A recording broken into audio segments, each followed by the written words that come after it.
네, 그럼 이제 수급 로드맵 시작해 보도록 하겠습니다. 오늘도 종목 분석 잘 해주실 세 분 모셨습니다. 이주호 SP인베스트먼트 본부장, 공대원 DW 투자클럽 대표, 이화진 메리츠증권 광화문 프리미어센터 차장 나오셨습니다. 세 분 안녕하십니까? 네, 반갑습니다. 네. 자, 이렇게 오늘도 세 분과 함께 월요일 종목 분석에 들어가 보도록 할 텐데 과연 오늘은 어떤 종목들의 수급이 몰렸는지 로드맵부터 확인해 보도록 하겠습니다. 함께 보시죠. 네, 일단은 빠지지 않고 반도체나 전력 쪽은 다 들어가 있는 것 같고요. 그리고 지주사들도 몇몇 종목 보이고 2차 전지, 자동차 등등까지 함께 포진을 하고 있는 모습입니다. 자, 이 중에서 오늘은 어떤 종목들이 소개가 될지 이제 주사위를 굴리면서 한 종목씩 만나보도록 하겠습니다. 자, 먼저 이주호 본부장의 노란색 말 출발해 보도록 하겠습니다. 굴려 주사위. 자, 오늘 소개될 첫 번째 종목 바로 6칸부터 전진하는군요. 자, 6칸 가면요. 산일전기로 가보겠습니다.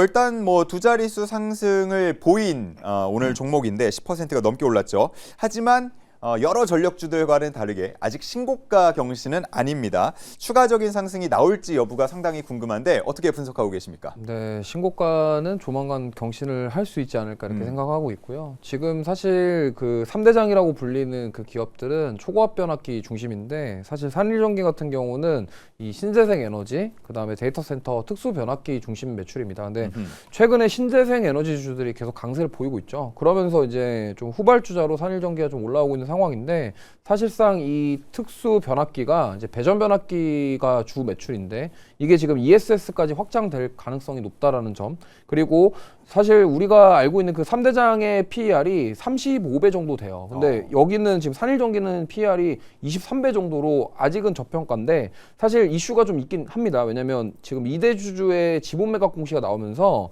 사실 단기 악재로 좀 작용할 가능성이 있지만 오늘은 그럼에도 불구하고 좀 의미 있는 거래량 보이면서 상승이 나왔고, 사실 우리가 3대장을 못 잡았다라고 하신다면 네. 효성중공업이나 HD 현대일렉트릭, 그다음에 LS 일렉트릭까지 나는 매수를 못했다 하시면은 대안이 될 수 있는 그러한 종목이다 이렇게 생각을 하고 있기 때문에 좀 긍정적으로 보고 있고, 오늘 이 거래량과 어떤 이 양봉은 좀 뭔가 의미가 있지 않나. 그래서 만약에 내일도 전력기기 쪽 상승이 나온다고 한다면 산일전기가 저는 후속주로서 충분히 시세가 나올 것 같고요.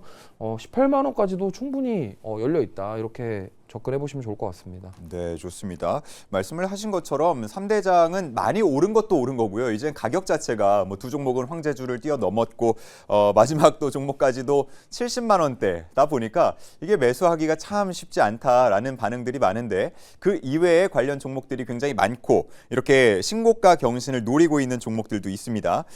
실적도 괜찮은 것 같고, 그러면은 목표가 18만 원까지 일단 내일이라도 매수가 가능하겠습니까? 네, 일단 충분히 따라갈 만한 그런 상황이다. 또 넥스트 트레드에서 3% 정도 더 올라갔는데 충분히 가능해 보이고요. 오늘 외국인의 좀 의미 있는 수급이 좀 저는 인상적이다라고 생각을 하고 있고, 사실상 그 아까 말씀드렸던 것처럼 이 3대장과 약간 사업 분야는 살짝 다릅니다. 근데 최근에 아까 화면에 나왔던 SGC 에너지 같은 경우도 지금 신재생 에너지주들이 계속 강세를 보이고 있기 때문에 여기서 ESS까지 확장된다라는 측면에서 저는 산일전기 충분히 괜찮다. 그래서 매수 의견 좀 드려보도록 하겠습니다. 네, 좋습니다. 외국인 오늘 수급 전 거래일보다 거의 한 8배 가까이 매수량이 들어오는 모습이었습니다. 계속해서 매수도 가능하다라고 얘기를 해주셨고요.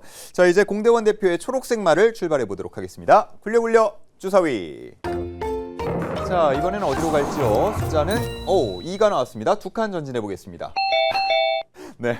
공교롭게 조금 전에도 언급이 됐던 그 종목이 나왔습니다. HD 현대일렉트릭으로 가는데 일단 지난주 금요일에 종가 100만 원을 넘기면서 황제주 자리에 등극을 했고요. 거기서 멈추지 않고 오늘 추가 상승이 나왔죠. 네, 오늘 신고가 영역으로 의미 있는 전고점을 돌파하는 그런 모습이었는데요. 아무래도 말씀하신 대로 초고압 변압기가 4분기 사상 최대 호실적을 달성해서 의미 있게 좀 돌파한 그런 모습이었고, 그리고 전날에 최태원 회장이 또 이런 발언을 했죠. 전력수를 못 맞추면은 그 결과는 재난이 될 것이다라고 얘기하면서 AI 데이터 센터에 맞게끔 발전소도 좀 함께 짓는 솔루션을 현재 준비 중이라고 얘기를 해서 그게 더 호재로 좀 작용을 했던 것 같습니다. 아울러서 이제 25일 날 엔비디아의 실적 발표를 앞두고 전반적으로 AI 관련주들이 수급이 지금 다 몰리는 그런 흐름을 확인해 볼 수가 있겠는데요.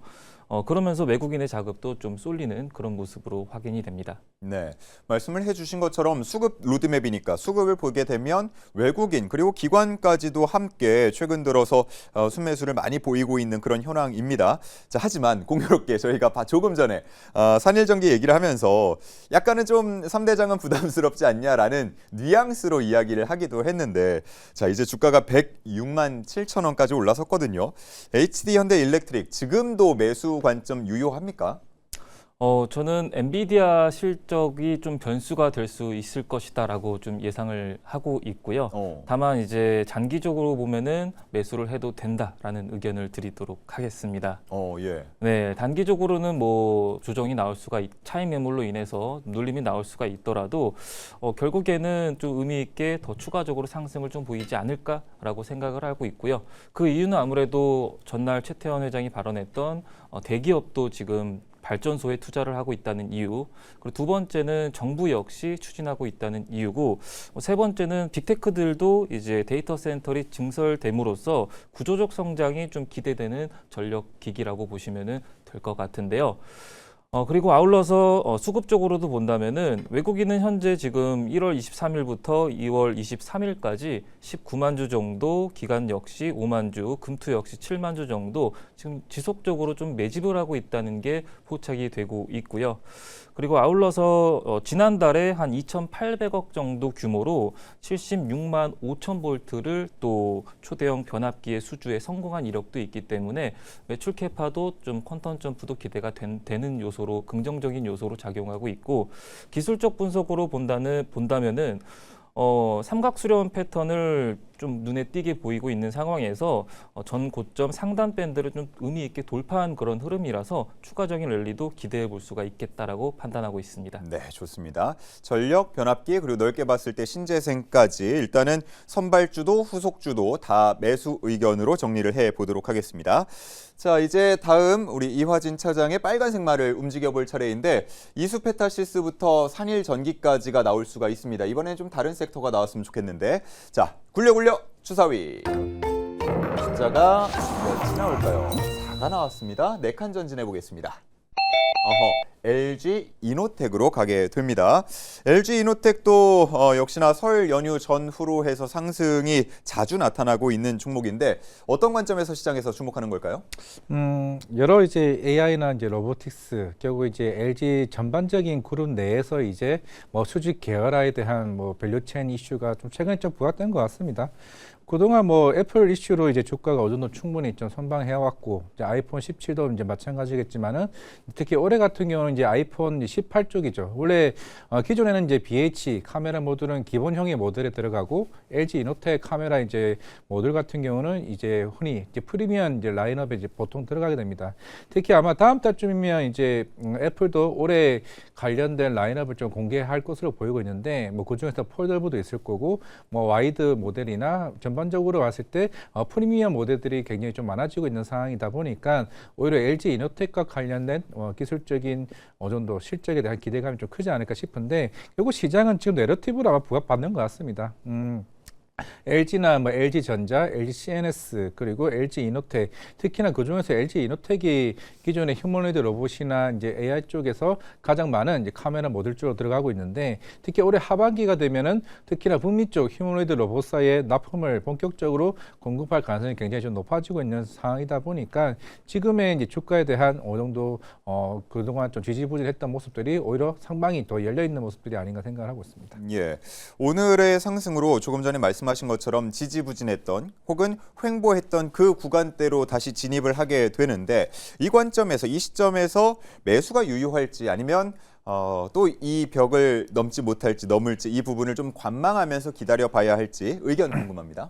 예, 기본 본업에서 일단은 스마트폰 향은 어느 정도 실증에 대한 선방들이 계속 이루어질 거고, 기존에 이제 전장 사업들 같은 경우가 워낙 이제 부진하다 보니까 올해는 일단 전년도보다는 충분히 어느 정도 커버할 수 있는 부분이 좀 보여지고 있고, 결국 이제 LG 이노텍이나 삼성 전기 쪽에 대한 시장의 부분은 결국 확장성입니다. 결국 확장성이 결국 시장에 대한 밸류를 더 크게 좀 보고 있는 상황이기 때문에 지금 가격대에서는 좀 무리 없는 좀 가격대라 좀 생각을 하고 있습니다. 네, 좋습니다. 그러면 LG 이노텍 역시도 매수 의견이 되겠습니다.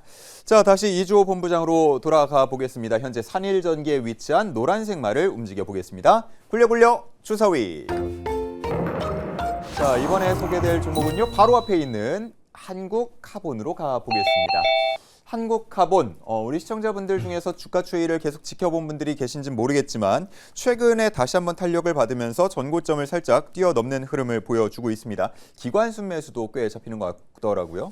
네, 일단 한국카본은 최근에 기관 수급이 좋았고요. 오늘 신고가를 또 경신을 했습니다. 근데 사실 이제 한국카본도 그렇지만 이제 성광밴드가 먼저 스타트를 끊었고, 지금 보면은 조선 기자재 쪽에서 움직임이 나오고 있는데, 특히나 많은 분들이 알고 계실 겁니다. 한국카본은 대표적으로 본행제 관련 사업을 하고 있는데, 이게 이제 LNG 운반선 수주가 확대가 되면서 이 본행제에 대한 부분들이 다시 부각이 되고 있다, 이렇게 보시면 좋겠고, 그 다음에 이제 한국카본 같은 경우가 이 복합 소재라고 해서 탄소 섬유와 관련된 사업도 하고 있는데, 사실 매출은 본행제 쪽이 굉장히 큽니다. 하지만 이 탄소 섬유가 우주라던가 방산 쪽으로도 확장될 수 있다라는 부분들, 그러한 점들로 봤을 때 지금 한국카본 같은 경우는 물론 본행제 사업도 좋지만 여기서 본행제 기술이 더 나아가서 확장될 수 있다라는 점, 특히나 우주 쪽이랑 또 연결이 되면은 굉장히 또 큰 모멘텀으로 작용할 가능성이 있다라고 생각하기 때문에 저는 좀 보시면 좋을 것 같고요. 최근에 사실 지난주 목요일 금요일 이제 조선주들이 좀 굉장히 방등이 나오면서 사실 조선 기자재단에서 더 강한 모습 보였거든요. 그렇기 때문에 오늘의 신고가 뭐 살짝 윗꼬리가 달린 건 맞지만 그럼에도 불구하고 저는 추가 상승도 가능해 보인다라는 말씀을 한번 드려보도록 하겠습니다. 네. 자, 그런데 한편에서 보자 그러면 외국인의 순매수는 아주 뚜렷하게 들어오고 있진 않고, 그리고 한동안 워낙 그 시장의 시선이 조선 쪽보다는 뭐 반도체나 전력 쪽이나 다른 쪽으로 향했기 때문에 최근의 반등을 보면서 또 한 번 매력을 느끼고 접근을 해야 하는가라는 부분에 대해서 의문이 살짝 남거든요.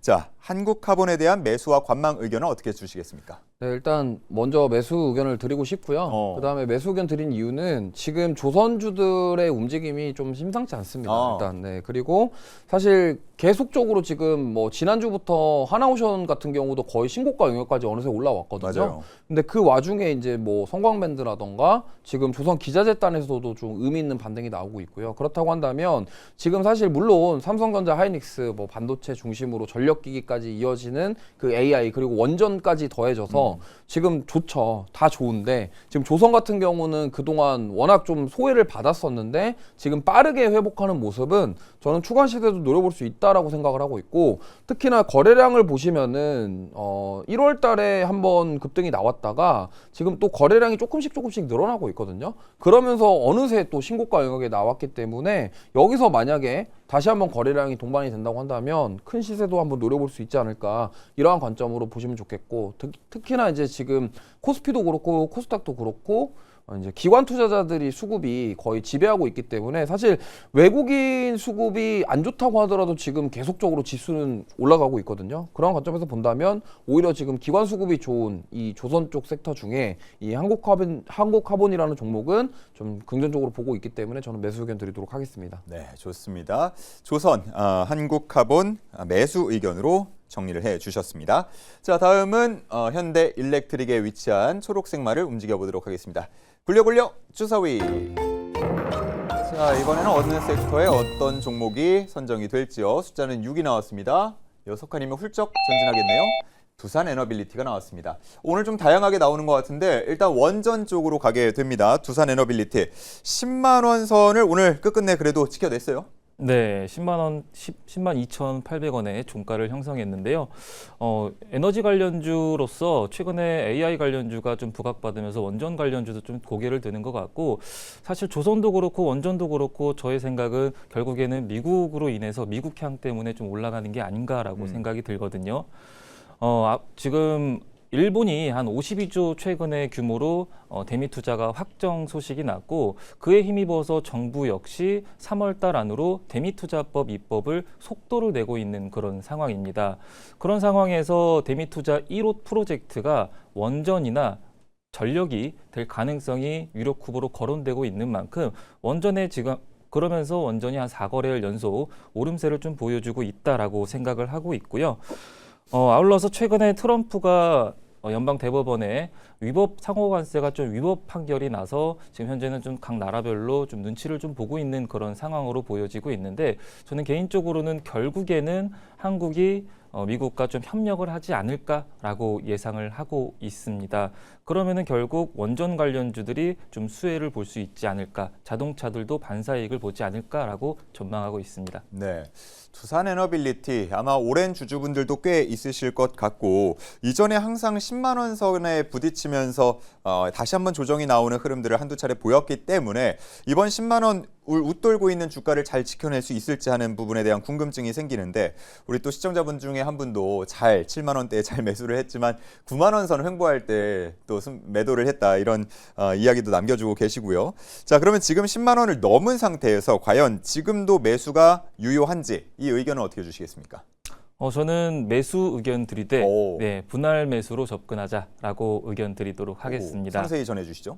네, 일단은 두산 에너빌리티가 지난달에 이제 원전에 대해서 체코 원전과 가스 터빈으로 인해서 신규 수주가 한 14조 원 정도를 달성을 했죠. 그러면은 아무래도 재무제표가 좀 개선될 가능성이 긍정적인 요소로 작용하고 있고요. 아울러서 이제 미국이 지금 필요로 하는 게 절실히 필요로 하는 게 에너지 사업이기 때문에 결국에는 두산 에너빌리티가 수혜를 받을 것이라고 생각하고 있고 그리고 아울러서 수급적으로 본다면은 지금 오늘은 물론 외국인하고 기관이 매도세를 보였지만은 지금 위에 상단 보시면은 한 달 동안 누적으로는 외국인과 기관이 43만 주, 11만 주, 금투도 20만 주 정도 아직까지도 매집을 하고 있는 게 포착이 되고 있고요. 아울러서 기술적 분석으로 본다면은 저는 지금 기술적 차트로는 컵 위드핸들 패턴이 보이고 있거든요.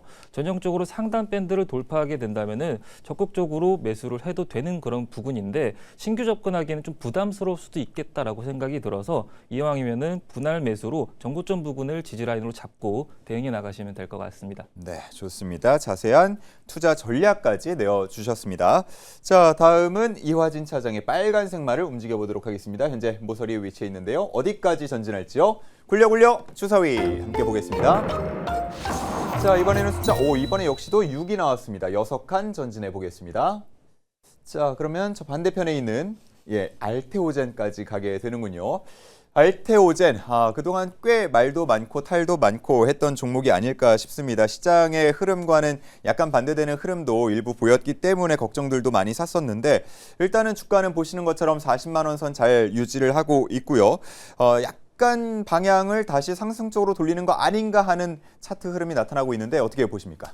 네, 오늘 이제 반등 나왔던 이슈는 이제 특허 관련 이슈입니다. 작년 8월이었죠. 그때 이제 독일에서 이제 관련 특허 이제 무효 이슈가 나오게 되면서 아직까지는 그 특허와 관련된 좀 잠재적 리스크가 좀 남아 있는 상황이었고 이제 오늘은 이제 영국 쪽입니다. 프랑스랑 지금 독일에 있는 상황에서 영국이 일단 먼저 특허 관련해서 일단 할로자임 기존에 이제 엔다제 이제 관련해서는 기각이 나왔고 결국에는 이제 다음 미국이 좀 남아 있는 상황인데 그동안 주가가 많이 빠져왔던 점 로열티 이제 2%에 대한 부분이 어느 정도 실적에 대한 미스가 좀 될 수밖에 없겠죠. 물론 이제 알토제 입장에서는 42년, 43년까지 특허를 그 로열티를 계속 꾸준히 좀 받아볼 수 있는 좀 상황이긴 하겠지만은 최근에 이제 키트루다가 이제 실제 발표를 했습니다. 특히 키트루다 SCQX 같은 경우도 이제 본격적으로 실적이 나오기 시작을 했고 일단 첫 번째는 판매 마일스톤이죠. 이게 대략 한 1조 5천억 정도 받게 될 겁니다. 기존에 이제 개발 비용과 이제 개발 마일스톤과 나머지 판매 마일스톤 합쳐서 이제 1.5조 5천억을 이제 받게 될 텐데 이게 결국에는 키트루다 큐렉스가 얼마만큼 빠르게 이제 팔리느냐가 중요할 것으로 보이고 있고 그 다음에 유럽 쪽에서 팔리는 부분 합쳐서 이제 1조 5천억입니다. 그 다음부터 이제 2% 이제 마일스톤을 이제 받게 될 텐데 원래 예상치가 이제 2028년도 1조로 봤죠. 그때 이제 기존에 이제 SC 전환율을 감안을 했을 때 40% 했을 때 이제 1조를 이렇게 했었는데 지금 상황으로서는 아마 4천원 정도 받게 되지 않을까 싶습니다. 그러면 이제 28년도 1조를 받기 위해서는 결국에는 지금 RTO전 입장에서는 기술 이전을 여러 개 좀 받아야 될 가능성이 좀 있는데 지금 이제 MTA 계약이 작년 아마 하반기 때부터 총 한 10개 정도가 지금 쌓여 있는 상황이고 아마 상반기에 하나 둘씩 나오게 된다라고 하게 되면 그동안 어느 정도 리스크가 되어 왔던 그런 이제 특허 관련 이슈들은 마무리가 되게 될 텐데 일단 특허는 6월 2일쯤입니다. 그게 작년 미국에 이제 그 PGR 특허 무효 심판 신청을 한 게 아마 결과가 올해 6월쯤에 나오게 될 텐데 그게 마무리가 되게 되면 사실상 이제 앞으로 할로자인 같은 경우는 특허가 이제 만료가 얼마 남지 않았죠. 그러면 여러 가지고 있던 고객사들이 RTO전 계약이 나올 텐데 저는 개인적으로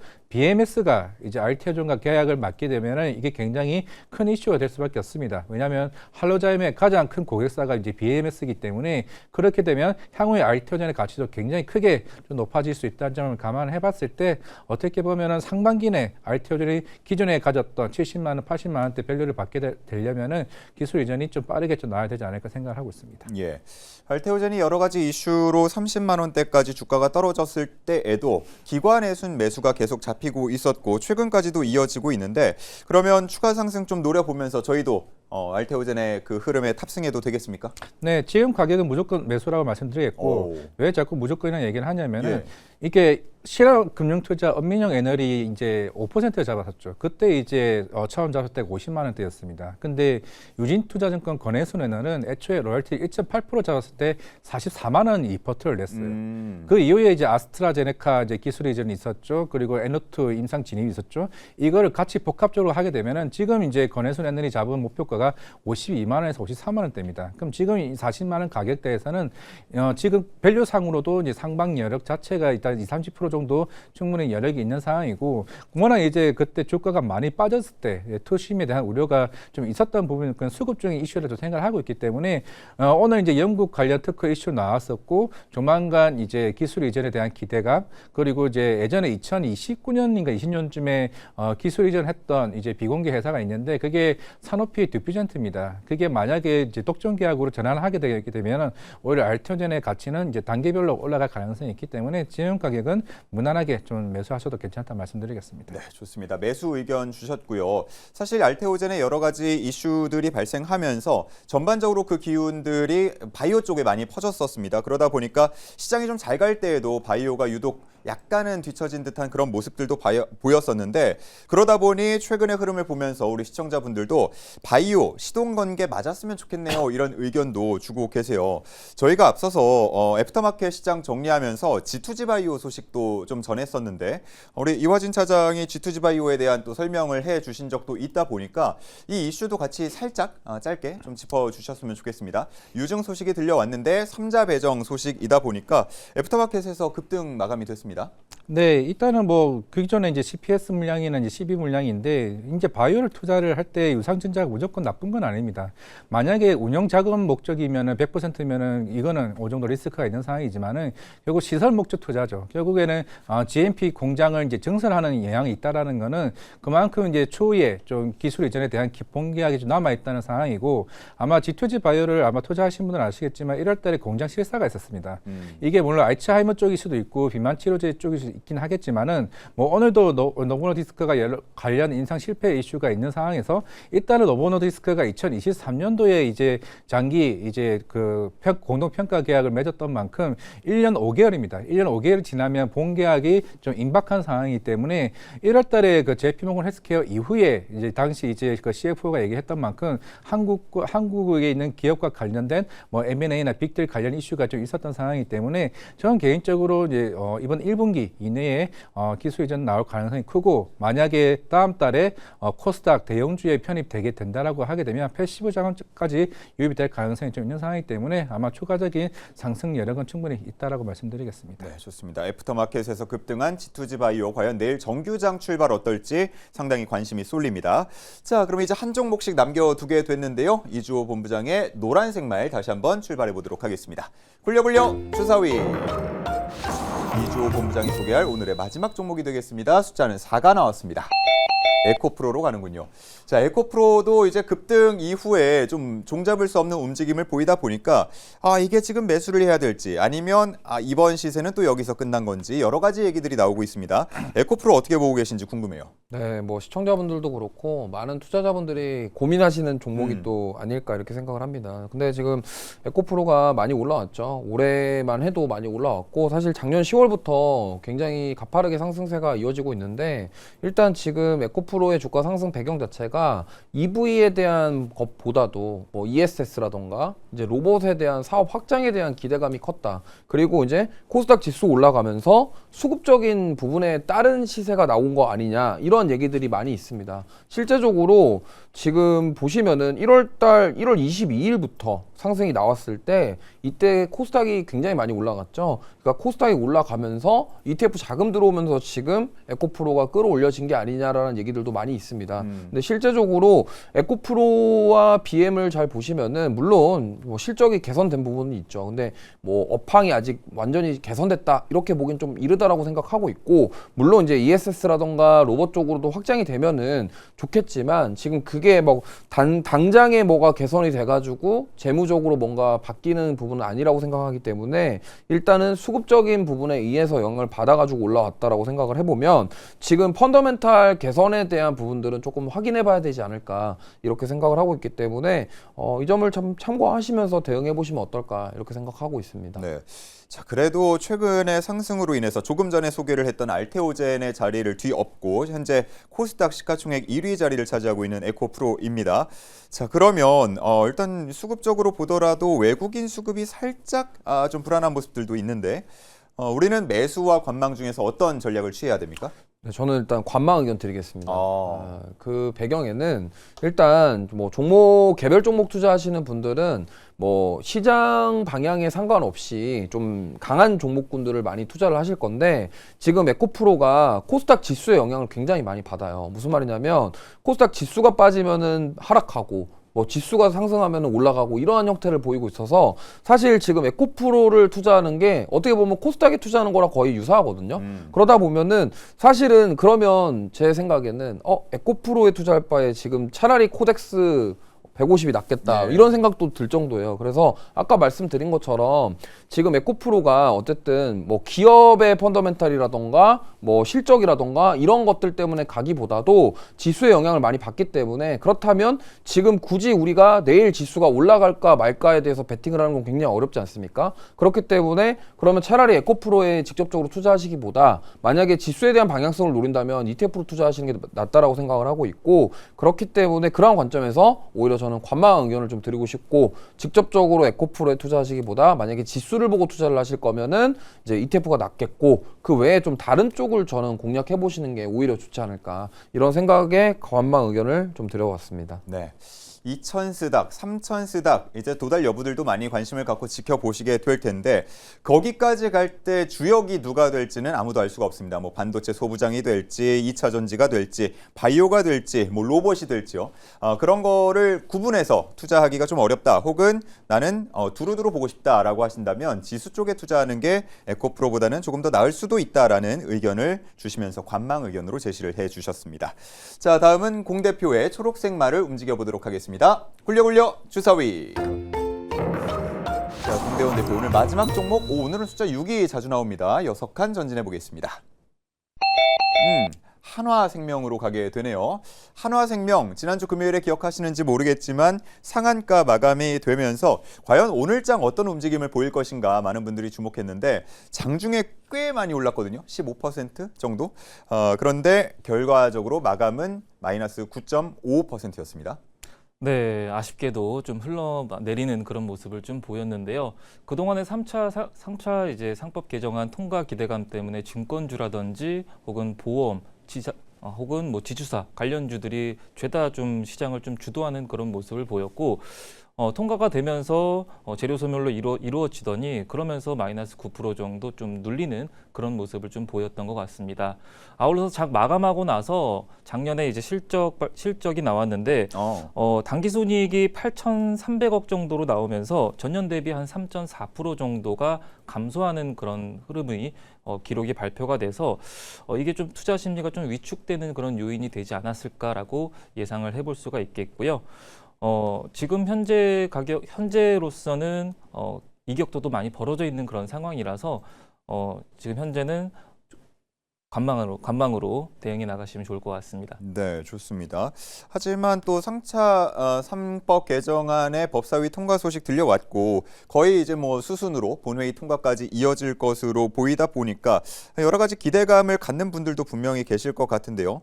수급적으로 봤을 때는 어떨지, 그리고 관망이라고 하셨는데 어디까지 관망을 하면 좋을지 이런 부분들도 좀 같이 체크를 해주시면 좋을 것 같습니다. 네, 먼저 수급적으로 같이 보면요.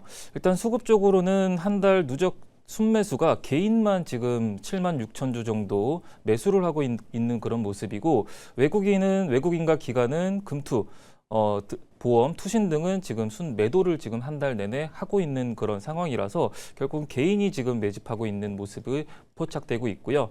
아울러서 기술적 분석으로 본다면은 일단은 이 종목 같은 경우는 오늘 거래량이 좀 많이 터지면서 많은 사람들이 순매수를 했음에도 불구하고 장대 음봉이 출현했다는 것은 많은 사람들이 매수를 했음에도 음봉은 굉장히 부정적으로 좀 보여지고 있고요. 그리고 과거 사례를 좀 비교해 보면은 단기적으로 급등했다가 한번 고점에 물리면은 크게 다시 내려온 그런 모습이 포착되고 있기 때문에 좀 과열 구간에서 지금은 좀 조심해야 되는 그런 부분이 아닐까라고 생각하고 있습니다. 네, 추가적으로 질문을 좀 드리면 사실 뭐 본회의 통과가 수순이다라고 제가 뭐 말씀을 드렸습니다만 법사위 통과도 마찬가지였거든요, 사실은 거의. 예, 그러다 보니까 오늘 장에서 좀 미리 빠진 게 아니냐 하는 분석들도 나오고 있어서 이 3차 상법 개정안 소식 내일 장에는 어떤 영향을 미칠지도 많은 분들이 관심을 좀 갖고 있습니다.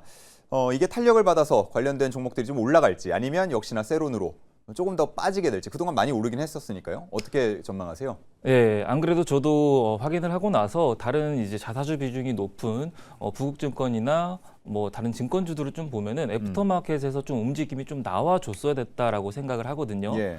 근데 부국증권이나 뭐 신영증권이나 자사주 비중이 뭐 50% 이상 높은데도 불구하고 애프터마켓에서 큰 움직임이 없었거든요. 그렇기 때문에 세론으로 작용하지 않을까라고 좀 예상하고 있어서 신규 접근은 그래도 좀 보수적으로 대응하는 게 좋지 않을까라고 의견 드리도록 하겠습니다. 네, 좋습니다. 한화생명뿐 아니라 그동안 상법 개정안 관련주로 묶였던 종목들 내일장에서 이거 좋은 소식 아니야? 라고 무턱대고 접근하기보다는 철저한 검토가 필요하다라는 의견을 함께 주셨습니다. 자, 그럼 이제 오늘 마지막 종목이 되겠습니다. 이화진 차장의 빨간색 말 움직여보도록 하겠습니다. 현재 끝에 알테오젠에 위치해 있는데요. 나올 수 있는 종목은 에코프로부터 6칸까지니까 LG 디스플레이 정도까지 이렇게 되겠네요. 한번 움직여보겠습니다. 굴려 주사위. 자, 오늘 마지막 종목은 숫자 3이 나왔습니다. 3칸 전진해 보겠습니다.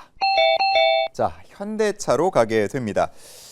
현대차 아무래도 뭐 주말 동안 관세 소식이 또 들려왔다 보니까 오늘 움직임 주목하는 분들도 많았을 텐데요. 현대차에게 이게 호재인지 악재인지 여러 가지 분석들도 함께 나오고 있는 것 같습니다. 어떻게 분석하고 계십니까? 네, 뭐 어차피 이제 현대차는 15% 이제 상호 관세는 이제 그 품목 관세는 계속 유지될 가능성이 있는 상황이다 보니까 뭐 관세와 관련해서는 큰 영향은 없을 걸로 보고 있습니다. 어차피 정부 내에서도 지금 이제 대미 투자도 어느 정도 기존에 있던 방식을 계속 유지할 가능성이 좀 있는 상황이고, 그럼 오늘의 상승은 어떻게 해석해야 되냐? 봤을 때는 사법 개정안이라고 생각하고 있습니다. 결국에는 지금 이제 현대차가 지금 배당 기준일이 2월 28일입니다. 그러니까 2월 26일까지 이제 현대차를 가지고 있는 주주들에 한해서만 배당을 좀 받을 수가 있을 것 같고, 그러면 3월 19일 날 이제 현대차가 이제 주주총회가 좀 열리는 이제 시즌이기 때문에 결국에는 사법 개정안과 관련된 주주 환원 정책 이슈가 좀 부각될 가능성이 좀 있다라고 봤을 때 뭐 그와 관련해서는 충분히 좀 기회가 있을 걸로 보이고 있고, 물론 이제 주주총회 이후에 관련 뭐 안건에 대해서는 뭐 조만간 나올 가능성이 있을 걸로 보이고 있는데, 결국에는 보스턴 다이내믹스 관련된 뭐 IPO 이슈들 이게 아마 부각되지 않을까 좀 생각을 하고 있습니다. 그만큼 이제 현대차 그룹 전반적인 이제 가버넌스 관련된 이슈가 아마 올해 가장 큰 주요 이슈가 되지 않을까 좀 생각을 하고 있기 때문에, 그런 측면에서 뭐 특히 오늘은 뭐 개인 매수세가 좀 이루어지고 있긴 하겠지만은 외국인과 기관의 수급도 다양하게 조금 움직일 가능성이 좀 있다는 점을 봤을 때 충분히 주목할 포인트가 좀 있다라고 보이고 있고, 지금 현대차와 기아의 사실 뭐 수출 데이터를 제가 봤을 때는 그게 그렇게까지 좀 중요하지는 않을 거로 생각하고 있습니다. 대다수 GM이나 아니면 포드 같은 실적을 보더라도 이미 EV 쪽 시장 자체는 계속 꾸준히 북미 쪽은 수요가 감소하고 있는 측면이고, 오히려 이제 하이브리드 쪽에 견고하게 좀 나오고 있는 상황이긴 하겠지만은, 지금 현대차의 밸류는 결국에는 지금 뭐 폭스바겐이나 도요타랑 같이 피어국을 비교하는 게 아니라 결국에는 엔비디아나 테슬라 쪽으로 보이고 있는데, 최근에 이제 박민우 수석이 지금 포티투닷에 이제 복귀를 하고 나서 본격적으로 이제 자율주행 그 엔비디아 이제 알파마요 플랫폼과 관련해서 아마 본격적인 논의가 좀 나오고 있는 것 같습니다. 그러면 현대차 같은 경우는 기존의 이제 자동차 여기 밸류 내에서 이제 자율주행 거기다가 이제 로보틱스 밸류가 계속 꾸준하게 반영되고 있는 좀 시점이다 보니까, 물론 여러 목표가 자체가 지금 70만 원, 80만 원 좀 나오고 있는 상황이다 보니 결국 주주총회에서 나올 여러 안건들이나 향후에 좀 기대감이 좀 시장에 좀 부각받지 않을까 좀 생각을 하고 있는 측면이다 보니까, 뭐 그런 측면에서는 뭐 현대차의 매력도는 충분히 좀 모멘텀이 좀 상반기 내에 이루어질 가능성이 굉장히 좀 있다라고 생각하고 있습니다. 네, 좋습니다. 항상 현대차를 얘기할 때 늘 따라붙었던 외국인의 수급 부분도 최근 들어서는 조금씩 달라지는 모습이 있습니다. 자, 그러면은 우리도 현대차 지금 시점에서 접근해도 괜찮을까요? 네, 저는 일단 매수 관점이 이제 보여지고 있고, 뭐 지난 뭐 HM만도 그랬고 현대차도 지금 이제 본격적으로 공장에 이제 투입되는 이제 시기쯤을 한 2028년쯤을 보고 있는 것 같아요.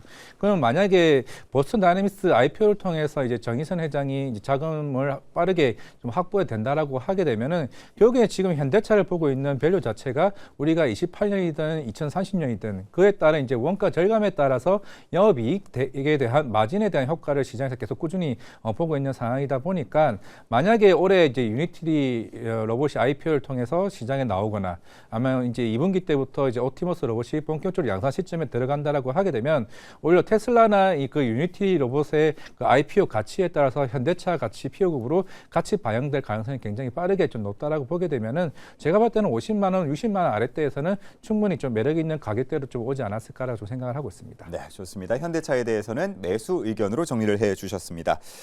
저희 이제 마감을 해야 되는 시간이긴 한데, 시청자분들 중에서 LG 디스플레이의 최근 급등에 대해서 궁금한 점을 갖고 계신 분들이 있어서 이거를 좀 짧지만 풀어주시면 좋을 것 같습니다.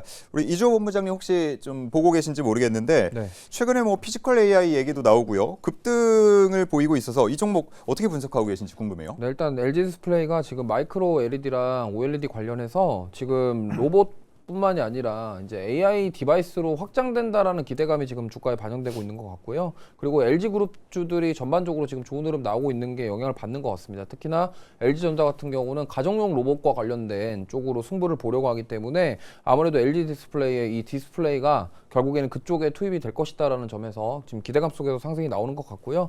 사실 가격만 딱 보면은 정말 매력적인 가격이 아닐 수가 없을 정도로 네. 정말 많이 빠져 있었고, 사실 근데 LG 디스플레이는 중국의 영향을 많이 받았죠. 중국의 저가 공세로 인해서 사실 그로 인해서 정말 실적이나 이런 여러 가지 것들이 개선되지 못했는데, 지금 로봇 디바이스에 대한 부분이 붙어주면서 앞으로 얼마나 상승해 줄지 모르겠지만 일단 그거에 대한 기대감으로 주가는 반응하고 있다라고 보시면 되겠고, LG 그룹주들이 좋은 흐름 보인다면 디스플레이도 따라갈 가능성이 높다, 이렇게 말씀드려보도록 하겠습니다. 네, 뭐 조금 전에 차트 길게 잡아주셨을 때 잠깐 나왔지만 사실 이 조정폭이 길이가 굉장히 길었거든요. 한 4년 정도? 예.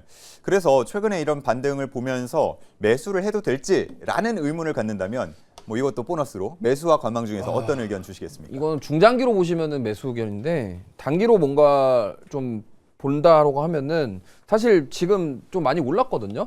그래서 만약에 LG 그룹주들이 또 조정이 나올 수 있잖아요. 그래서 단기적으로는 오히려 관망이고요. 좀 가격 매력을 좀 가지고 좀 길게 보신다면은 저는 분할 매수로 좀 모아가기는 충분한 가격대다, 이렇게 말씀드리고 싶습니다. 네, 좋습니다. 자, 이렇게 오늘 보너스 종목 LG 디스플레이까지 함께 만나봤습니다. 오늘도 철저히 분석해주신 우리 세 분 여기서 인사드리도록 하겠습니다. 좋은 말씀 감사합니다.